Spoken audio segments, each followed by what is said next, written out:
হয়েছে।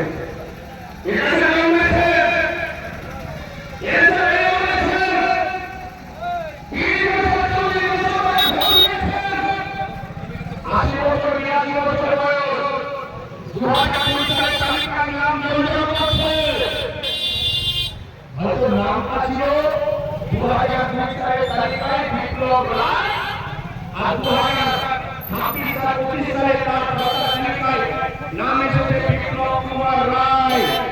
তার ভূমিকের কাগজে হয়তো আছে বাপের পুরনো দলিল, তার নিজের পুরনো দলিল, সরকারের নামে হয়তো প্রমাণটা যুক্ত আছে, তার জন্য তিনি সংশোধন করে প্রমাণটা যুক্ত করেছিলেন।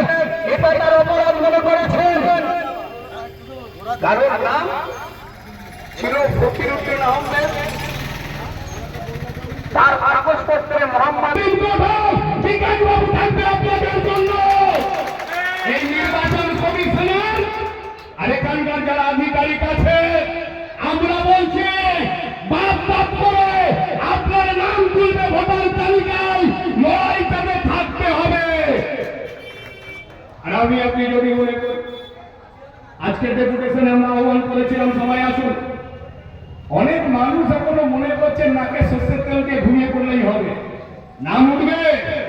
যে ব্যবস্থা তৈরি করেছে, যে নির্বাচন কমিশনার এখানকার রাজ্যের দায়িত্বে ছিলেন আমাদের রাজ্যে, তিনি এখন এই সরকারের সব থেকে বড় আধিকারিক হয়েছেন মুখ্য সচিব। 27 লক্ষ মানুষকে ছড়িয়ে রেখে আবার এখন বক্তৃতা করে এই যে দলটা এখন সরকারে এসেছে, এদের কাছে কেউ বললে বলে ও মুসলমানদের একটু জব্দ করবার জন্য নাম টাম বাদ গেছে, তোমার চিন্তা কিসের? জেনে রাখুন স্বরূপনগরে 10,500-এর অধিক মানুষের নাম বিলিটের তালিকায় আছে। 6,000-এর অধিক হিন্দু কমিউনিটির মানুষের নাম কেড়েছে এরা। 4,000 সামান্য কিছু মুসলমান সম্প্রদায়ের মানুষের নাম এই বিলিটের তালিকায় গেছে। লাল ঝান্ডা কখনো কাউকে হিন্দু আর মুসলমান রূপে দেখে না, লাল ঝান্ডা হিন্দুকে মানুষ বলে জানে। আর ওই বাদ করা গরিব প্রান্তিক মুসলমান আর হিন্দু হোক, তার জন্য এই লড়াই আমরা জারি ঘোষণা করছি আজকে থেকে। যতদিন এই নাম উঠবে আমাদের লড়াই জারি থাকবে।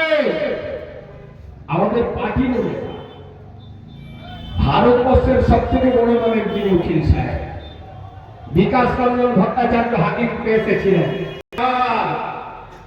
ভোটার তালিকায় যার নাম আছে তার নাম তুলতে ওনাকে হবে। উনি ওই কাগজের অজুহাতে আর নামের বানানের একটা দুটো করে যদি ওদিকের কারণে উনি তাকে বলে দেবেন যে উনি নাগরিক নন, এটা হবে না। এতে লড়াই যদি চিন্তা হয়, হাইকোর্টে যদি রায় বের করতে হয়, রাস্তার লড়াইটা লড়তে হবে। আচ্ছা, আপনারা লোক আছে, আমরা যদি মনে করতাম আজকে বিডিও সাহেবের ঘরটা তালা দিয়ে দিতাম, বিডিও সাহেবের গেটটা বন্ধ করে দিতাম, পারতাম তো? কিন্তু আমরা লাল ঝান্ডার লোক, আমরা সময় আর সুযোগ দিতে চেয়েছি। আমরা বিশৃঙ্খলা চাই না, আমরা অশান্তি চাই না। কিন্তু বিডিও সাহেবকে আপনাকেও বলছি, ওই চেয়ারে বসে কান তুলে শুনে